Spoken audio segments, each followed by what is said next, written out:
What's up guys? Samahan nyo ako sa aking monkey business for a day as a friend. Buti nagising pa ako. Muta check. Medyo napaaga ako ng gising ngayon. Mga 11. Kilusan mo na hanggang maaga pa para hindi kayo iwanan. Okay? Nag-breakfast muna ako sa lunch. At wag na wag kayo magpapa-under sa mga alaga nyong pusa. Kasi ang pusa ay man's best friends. Ito palang alaga ko guys is 10 years ago. Medyo matanda na. Ganun pa rin, kain tulog. Muntik na pala kong kunin ng liwanag. Buti na lang nakaya ko. Sinimulan ko nang magbawas ng kalawang. Tapos nag-drawing muna ako dito ng heart.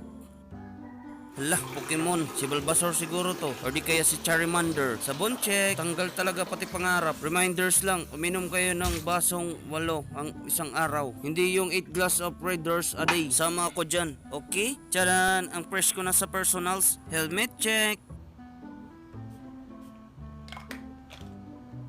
Approve ka sa akin. Dito chinek ko muna kung pasok ako sa standard mo. Magsi-shipping fee pala ako ngayon guys. Kaya binilisan ko na baka maiwan pa ako ng aeroplane. Tamang monkey business muna ako guys kasi tamad ako. Sabi nga nila maging tamad ka ngayon kasi sa huli ka pa naman magsisisi. Mga 20 minutes ago pala yung layo ng pupuntahan ko. Solo ride lang ako kasi wala akong kasama. Baka kasi malit ako kahit wala akong kalaban. Finally nakarating din ako ng B-Town. Dito pala ako sa GNT Express. Express your online business. Okay? Dito ko pala pinapadala yung malalayong order.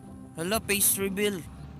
Dito nag-flex agad ako ng pera. Ipapaship ko pala yung item from Leyte to Manila City. Tapos in-interview agad ako ni Kuya, sana makapasa ako. Kaya ginalingan ko na lang. Finally nakapasa rin. Tapos sabi ni Kuya, picturean ko daw. Talo siya kasi binidyo ko. Kaya naiyak na lang ako sa tuwa. Tapos diretso uwi na ako. Pagdating ko sa bahay, nag-lunch break muna ako sa hapon. Masarap ulam namin pero para sa amin lang. Sulit talaga guys ng panit. Di ko alam kung anong tawag sa iba nito.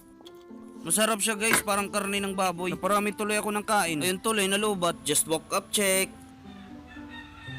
Tapos nagmerienda muna kami ng pamangkin ko. Baka trip nyo pala guys ganitong design na damit, comment down below. Or just PM me for more information. Grabe itong pamangkin ko, addict sa online games. Katulad nito, Mobile Legends. Ayaw niya ng lato-lato, maingay daw. Ito pala aso ng kapatid ko, si Mabi. May aso kami sa bahay para pag umalis kami, may bantay sa bahay.